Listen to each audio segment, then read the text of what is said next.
Assalamualaikum warahmatullahi wabarakatuh. Minuman keras sangat dilarang dalam Islam.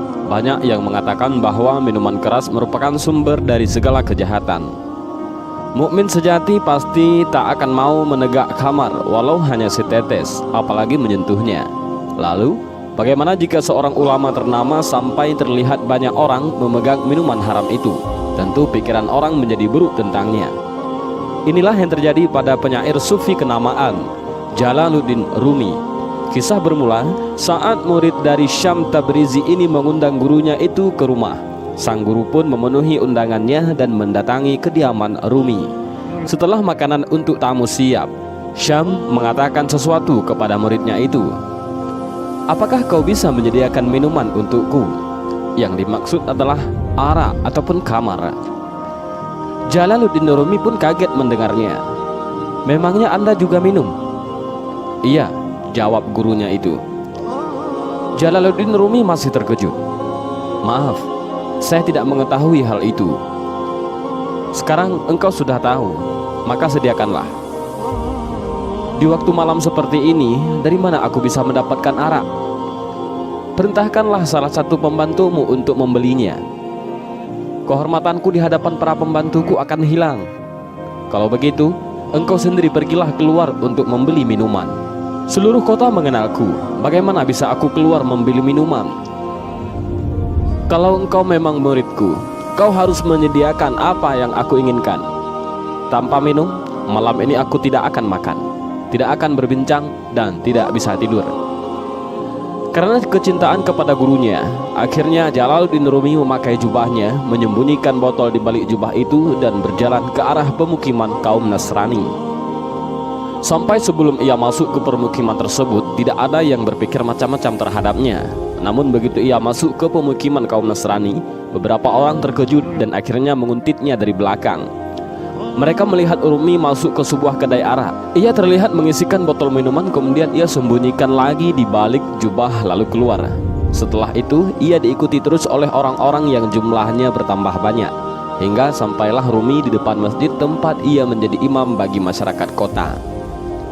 Tiba-tiba salah seorang yang mengikutinya tadi berteriak, "Ya ayuhan nas, Syekh Jalaluddin yang setiap hari jadi imam salat kalian baru saja pergi ke perkampungan Nasrani dan membeli minuman." Orang itu berkata begitu sambil menyingkap jubah Rumi. Khalayak melihat botol yang dipegang Rumi. Orang yang mengaku ahli zuhud dan kalian menjadi pengikutnya ini membeli arak dan akan membawa pulang. Orang itu menambahi kata-katanya. Orang-orang bergantian meludahi muka Jalaluddin Rumi dan memukulinya hingga serban yang ada di kepalanya lengser ke leher. Melihat Rumi yang hanya diam saja tanpa melakukan pembelaan, orang-orang semakin yakin bahwa selama ini mereka ditipu oleh kebohongan Rumi tentang zuhud dan takwa yang diajarkannya. Mereka tidak kasihan lagi untuk terus menghajar Rumi hingga ada juga yang berniat membunuhnya. Lalu Syam Tabrizi, yaitu gurunya, datang tiba-tiba sambil berkata, "Hai orang-orang yang tidak tahu malu, kalian telah memfitnah orang alim dengan tuduhan minuman arak. Ketahuilah bahwa botol itu hanya berisi cuka untuk memasak." Namun beberapa di antara orang-orang itu mengelak. Akhirnya Syam Tabrizi mengambil botol yang disangka berisi arak dan membuka tutup botolnya. Dia menuangkan isi dari botol itu di tangan orang-orang di hadapannya. Ternyata botol itu memang benar berisi cuka. Mereka menyesal dan mulai memukuli kepala mereka sendiri. Mereka bersimpuh di kaki Rumi. Mereka saling berdesakan untuk meminta maaf kepada alim tersebut dan mencium tangan sang sufi. Mereka pun pergi satu persatu. "Malam ini engkau menyebabkan aku terjerumus dalam permasalahan yang besar. Kehormatanku dan nama baikku menjadi ternoda. Kenapa engkau melakukan ini?" tanya Jalaluddin Rumi kepada Syam, yaitu gurunya. "Supaya engkau paham kalau wibawa itu hanyalah khayalan saja.